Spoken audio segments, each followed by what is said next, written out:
आपको उसे इस डोनेशन के बारे में पता भी नहीं चलने देना चाहिए था।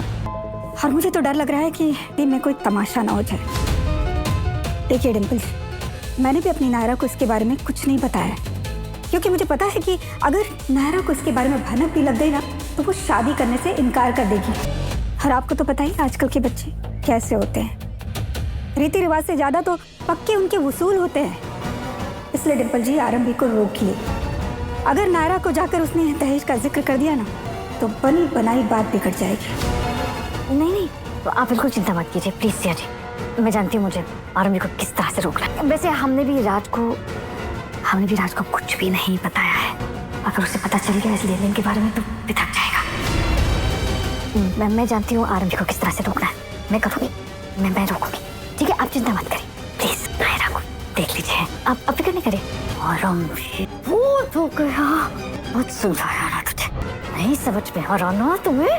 ठीक है आरंभी, देखना मैं क्या करती हूँ। कुछ सोच आरंभी, किसी तरह तो ये दहेज रोकना पड़ेगा। आप यहाँ क्या कर रहे हो, यहाँ बाहर क्यों खड़े हो? क्या तेरी वजह से ये तेरे पे क्या भूत सवार हो गया है आरंभी? क्या बकी जा रही है? दहेज गलत है, पाप है, जुर्म है। अरे शादियों में लोग लेन देन करते हैं, हर चीज में गलती मत निकाल। मगर 100 लोग एक साथ गलत करेंगे तो वो सही नहीं हो जाएगा। दहेज तो तू कह रही है ना। अरे ऐसे बड़े बड़े परिवारों में जो लेन देन होता है उसे दहेज नहीं कहते। क्या आरंभी 100 करोड़ के दहेज का सच सबके सामने लेकर आ पाएगी? क्या विश्वास की खतरनाक साजिश आज कामयाब हो जाएगी? और क्या पुलिस की एंट्री शादी को एक पल में बर्बाद करके रख देगी? हेलो दोस्तों, स्वागत है आपका एक बार फिर से हमारे चैनल पर। चलिए अब बात करते हैं आज के धमाकेदार एपिसोड की, जिसमें सस्पेंस फुल ऑन था। पहले एपिसोड की शुरुआत होती है जब विश्वास अवंतिका से कहता है कि आज उसकी साजिश जरूर कामयाब होगी और आरंभी हमेशा के लिए उसकी जिंदगी से बाहर हो जाएगी। अब अवंतिका भी आरंभी का बुरा हाल अपनी आंखों से देखना चाहती है, इसीलिए वो मास्क पहनकर शादी में रुकने का फैसला कर लेती है और अपना हुलिया भी ऐसा कर लेती है कि कोई उसे पहचान ना पाए। उधर नायरा अपने परिवार के साथ वेन्यू पर पहुंच जाती है। दुल्हन के जोड़े में उसे देखकर सब उसकी जमकर तारीफ करते हैं। आरंभी उसका स्वागत करती है और फिर सिया और देव को अकेला देखकर समझाती है कि लड़का और लड़की दोनों जब बराबर हैं तो दहेज लेना और दहेज देना क्यों सही ठहराया जाता है, ये भी तो गलत है ना।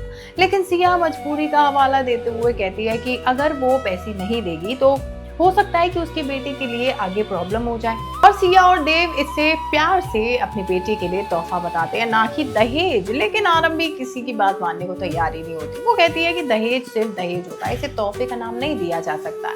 इसी बीच ध्रुव और सुनील के बीच एग्रीमेंट को लेकर बात होती है। सुनील साइन करने से मना कर देता और अकड़ में कहता है कि पहले वो क्लॉजेस ध्यान से पढ़ेगा, उसके बाद डिसाइड करेगा कैसे और कहां साइन करने हैं। अब ध्रुव मन ही मन बड़ा खुश होता है, क्योंकि उसे यकीन है कि पुलिस के आते ही पूरा टंडन परिवार थर-थर कांपेगा, क्योंकि दहेज के केस में सब जेल के अंदर होंगे।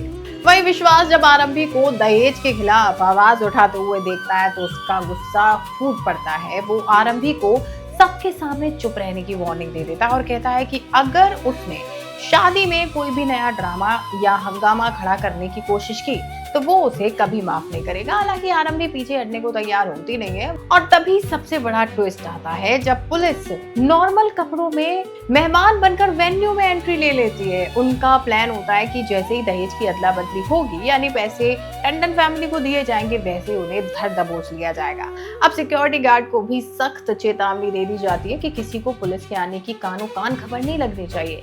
दूसरी तरफ सिया डिम्पल को जिम्मेदारी देती है कि आरंभी को किसी भी तरह शांत रखो, क्योंकि अगर नायरा को 100 करोड़ के दहेज के बारे में पता चल गया तो वो ये शादी कभी नहीं करेगी। वही आखिर में आरंभी अपनी माँ मंजू से मदद मांगती है और कहती है कि गलत को गलत कहना ही सही है, लेकिन मंजू उसे चुप रहने की सलाह देती है। हालांकि आरंभी फिर भी वादा करती है कि वो इस नाइंसाफी को रोक कर ही दम लेगी। अब देखना होगा कि क्या आरंभी दहेज की इस डील को रोक पाएगी या विश्वास की साजिश उसकी जिंदगी बर्बाद कर देगी। कल जानने के लिए चैनल के साथ बने रहे और बेल आइकन को प्रेस करना बिल्कुल ना भूलें।